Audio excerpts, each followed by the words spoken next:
जंगल की बातें, कक्षा 4 पाठ 8 SST। जंगल में एक रेल चली, करती क्या क्या खेल चली। इंजन बन गए हाथी मामा, पहने कुर्ता और पजामा। पूंछ पकड़कर उसकी भाई शेर चला और मस्ती छाई। पीछे उसके भालू बंदर, डिब्बे लगते कितने सुंदर। सीटी हिरण बजाता जाता, चीतल झंडी हरी दिखाता। रेल चली भाई रेल चली, छुक छुक करती रेल चली। यह भी कीजिए। अपनी कक्षा के सभी साथियों के साथ मिलकर अलग अलग जानवरों का अभिनय करते हुए ऐसी ही एक रेल चलाइए। आप भी जानवरों से संबंधित ऐसी कोई कविता बनाइए। अभयारण्य की सैर। आज सेजल, तन्वी, प्रकाश और बंटी मामा जी के साथ रणथंभौर अभयारण्य देखने आए हैं। यहाँ बैटरी से चलने वाली गाड़ियां हैं। इनमें बैठकर वे अभयारण्य के अंदर घूमने जाएंगे। वे गाड़ियां न तो धुआं करती हैं और न शोर करती हैं। यहाँ सभी जीव अपने प्राकृतिक परिवेश में रहते हैं। बच्चों के साथ महेश भैया भी हैं। अभयारण्य जानवरों के बारे में बहुत कुछ जानते हैं। अभयारण्य में बच्चों ने चिंकारों का एक झुंड देखा जो घास व पत्तियां खा रहे थे।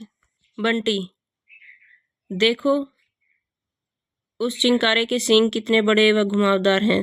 तन्वी, कुछ तो छोटे सींग वाले भी हैं। महेश भैया, बच्चों तुमने अच्छा ध्यान रखा है। बड़े सींग वाले चिंकारा नर व छोटे सींग वाली मादा। इनकी एक खास बात यह है कि जल की कमी होने पर ये जीवन यापन कर सकते हैं। पेड़ों पर उन्हें जगह जगह बहुत से बंदर दिखाई दिए हैं जो एक दूसरे की पूंछ पकड़कर मस्ती कर रहे थे। बच्चों ने देखा कि बंदर का एक छोटा बच्चा माँ से चिपक गया और उसकी माँ उसे लेकर दूसरी डाल पर कूद गई।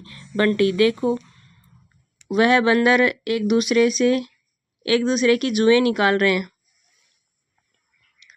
नीलगाय का झुंड। प्रकाश, उधर देखो वह गाय और हिरण जैसा कौन सा जानवर है। सेजल, हाँ देखो इनमें से कुछ बड़े व गहरे नीले रंग के हैं, वह कुछ भूरे रंग के हैं। प्रकाश, ये नीलगाय है। वो जो भूरे रंग की दिख रही है वही मादा है। वह गहरे काले नीले रंग वाला नर है। वे कभी कभी खेतों में घुसकर फसलों को नुकसान पहुंचाते हैं। तन्वी, अरे देखो सुअर। महेश भैया, हाँ जंगली सुअर है। यह बहुत ताकतवर होते हैं। इनके झुंड भी खेतों में घास पर नुकसान पहुंचाते हैं। सोचिए और बताइए। बच्चों ने अभयारण्य में चिंकारों का एक झुंड देखा। आपने किन किन जानवरों को झुंड में रहते हुए देखा है? कौन कौन से जानवर अकेले रहना पसंद करते हैं? झुंड में रहने वाले जानवरों को क्या क्या फायदे होते हैं? उनकी गाड़ी अभयारण्य में आगे बढ़ी जा रही है। बाघ दर्शन। बाघ को देखते हुए बंटी, महेश भैया हमें बाघ कब नजर आएगा?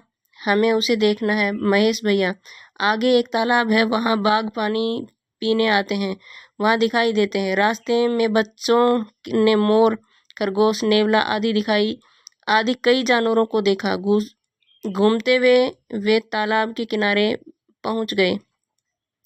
काफी देर इंतजार किया। अचानक महेश भैया ने सबको चुप रहने के लिए कहा। महेश भैया, सुनो, बंदर और चिड़िया का शोर, बाघ कहीं आसपास ही है। सभी ध्यान से चारों तरफ देखने लगे। थोड़े ही आगे उन्होंने देखा, झाड़ियों में से निकलकर एक बाघ आराम से चलता हुआ पानी तक पहुंचा। मामा जी ने अपने कमरे से उसके बहुत से चित्र लिए। बाघ के जाने के बाद महेश भैया ने बताया कि बाघ अक्सर अकेला ही रहता है, जबकि बाघिन अपने बच्चों को 1-1.5 वर्ष तक अपने साथ रखती है। वह उन्हें आवाजें पहचानना, शिकार करना, झपट्टा मारना आदि सिखाती है। उनकी सूंघने की शक्ति बहुत तेज होती है। उन्हें रात में भी दिखाई देता है। सोचिए और लिखिए। अभयारण्य में बैटरी वाली गाड़ी क्यों चलाते हैं? बाघ को देखकर बंदर व चिड़िया शोर क्यों मचाते हैं? आपने और किन किन जानवरों को शोर मचाकर संदेश देते देखा है? बाघिन के बच्चे अपनी माँ के साथ से क्या क्या बातें सीखते हैं? आपने किन किन जानवरों के बच्चों को उनकी माँ के साथ देखा है? अगर हम जंगलों को काट कर कम करते जाएंगे तो बाघ चीते जैसे जानवर कहाँ जाएंगे। जानवरों का दर्द। सेजल, मैंने चिड़ियाघर में भी बाघ देखे हैं, पर जंगल में खुला बाघ देखने का रोमांच अलग ही है था। प्रकाश, हाँ, बेचारे चीतल चिड़ियाघर में कुल्लाचे भी नहीं भर सक पाते। महेश भैया, बंद पिंजरे में उन्हें यह आज़ादी कहाँ। बच्चों, देखो, सोचो, अगर तुम्हें कोई भी तुम्हारे परिवार से अलग कर दे, पिंजरे में बंद कर दे, तो तुम्हें कैसा लगेगा। इसलिए अब लोग जानवरों को खुले में, उन्हें उनके प्राकृतिक पर्यावरण में रखने के पक्ष में हैं।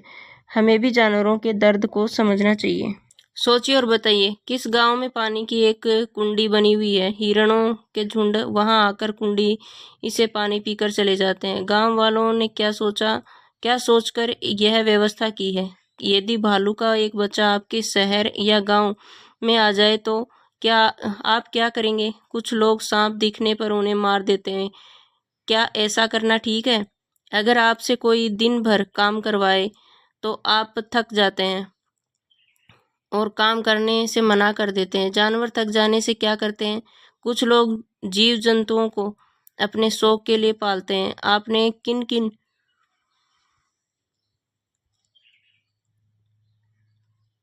जीव जंतुओं को शौक के लिए पाले जाते देखा है। हमने सीखा, जानवरों को उनके प्राकृतिक परिवेश में संरक्षण देने हेतु अभयारण्य बनाए हैं।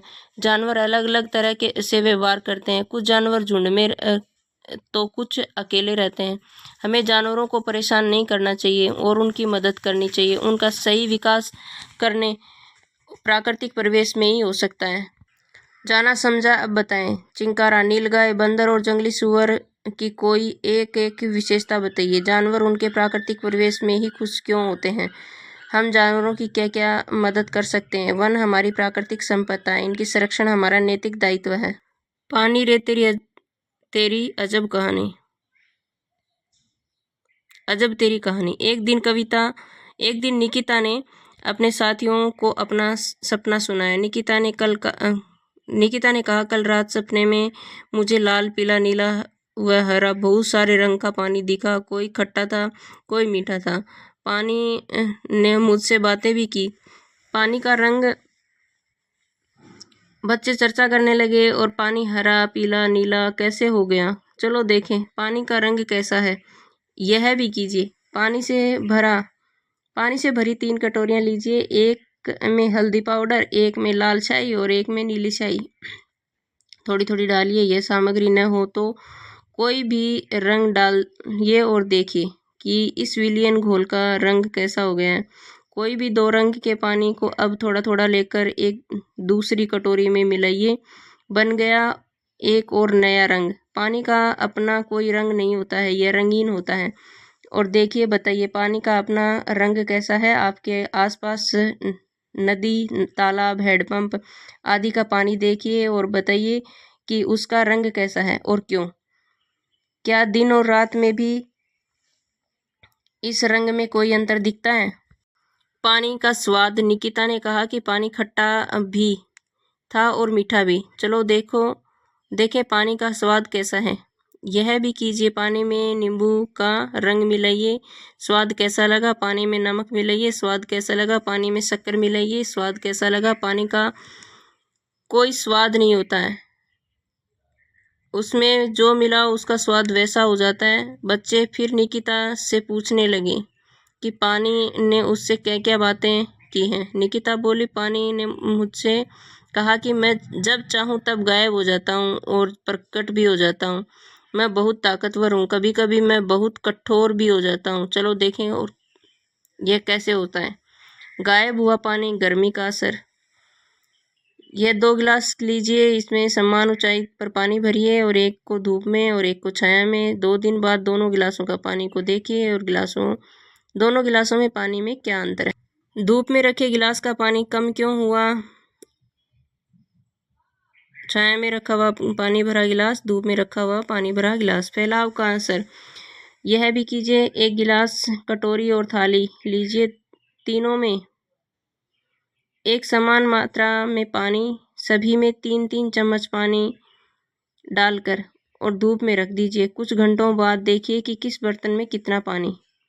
देखिए और लिखिए। अलग अलग बर्तन में पानी भरकर रखा हुआ।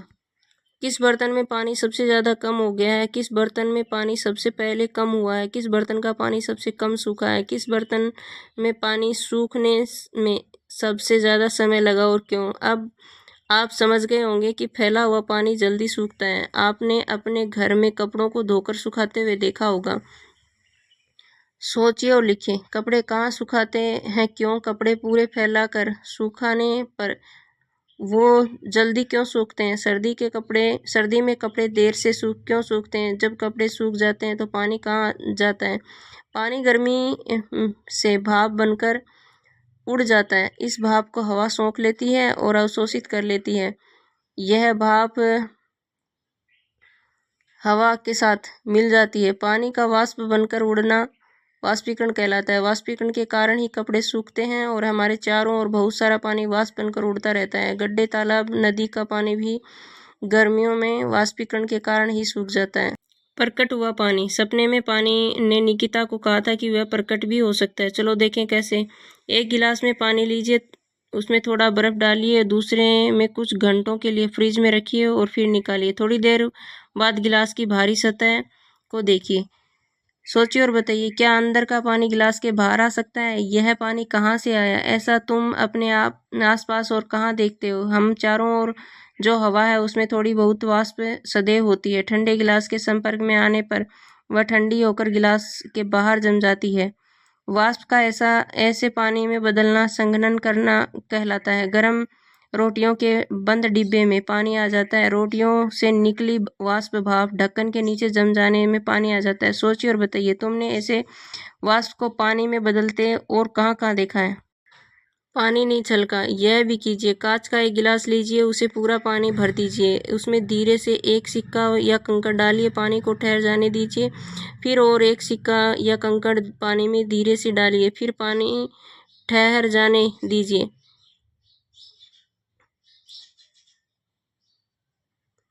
एक एक कर धीरे धीरे सिक्के या कंकड़ पानी में डालते जाइए। बिंदुओं के आधार पर देखिए और लिखिए। पानी इसे पूरा भरा होने के पश्चात भी गिलास में पहला सिक्का या कंकड़ डालने के बाद पानी झलका या नहीं। गिलास के किनारे में से देखने पर पानी ऊपर उठता हुआ दिखाई देता है या नहीं। पानी कितना ऊपर उड़ गया। पानी के कितने सिक्के या कंकड़ डालने के बाद पानी गिलास के बाहर झलक गया। सोचिए और बताइए, लिखिए। पानी के किनारे से ऊपर क्यों उठता गया, बिखरा क्यों नहीं है। क्या आपने किसी अन्य तरल पदार्थ को इस तरह किनारे से ऊपर उठते देखा है। पानी झलका क्यों नहीं। इस बात को समझने के लिए एक रबड़ की तनी हुई झिल्ली की कल्पना कीजिए। पानी की अपनी सतह भी कुछ ऐसी ही होती है। धीरे धीरे ऊपर उठने के कारण सतह तनी रहती है और पानी छलकता रहता है। पानी की ताकत। पानी ने निकिता को यह भी कहा था कि वह बहुत ताकतवर है। चलो देखें कैसे। घर पर कुकर में खाना पकाते हुए सीटी को उठाते देखिए। एक भगोने में पानी उबालने को रखिए, उस पर एक ढक्कन भी रखिए, पानी को खूब उबालिए। क्या क्या हुआ ध्यान से देखिए, चर्चा कीजिए और बताइए। कुकर की सीटी और भगोने का ढक्कन थोड़ा ऊपर क्यों उठ गया है। पानी की भाप में शक्ति है, इसका क्या उपयोग किया जा सकता है। ऊपर से गिरते हुए पानी में भी ताकत होती है। उसके नीचे अगर कोई चक्री रख दे तो वह पानी के बल से घूमने लगेगी। यह भी कीजिए। कागज, गद्दे, थर्माकोल, लकड़ी आदि इसे कोई गोल चक्री बनाइए और पानी के नीचे रखकर चलाकर देखिए पानी का जमना। निकिता को पानी इन्हें कहा था कि मैं बहुत कठोर भी हो सकता हूँ। चलो देखें कैसे। पानी जब बहुत ठंडा हो जाता है तो जमकर कठोर हो जाता है, यानी वह बर्फ बन जाता है। एक बार बहुत तेज ठंड पड़ी तो एक पूरी झील जम गई और लोग उस पर पैदल घूमने लगे। इस बर्फ के नीचे झील का पानी था। यह भी कीजिए।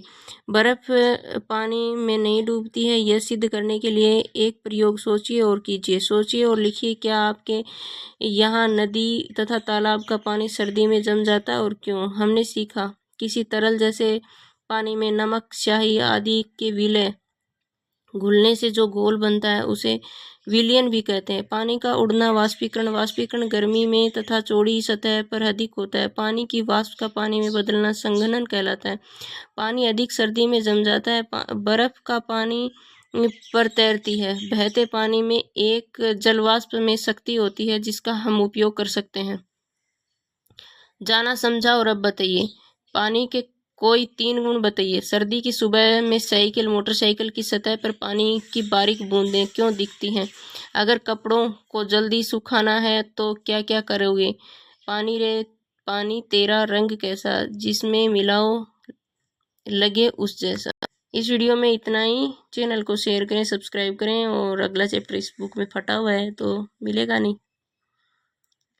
धन्यवाद।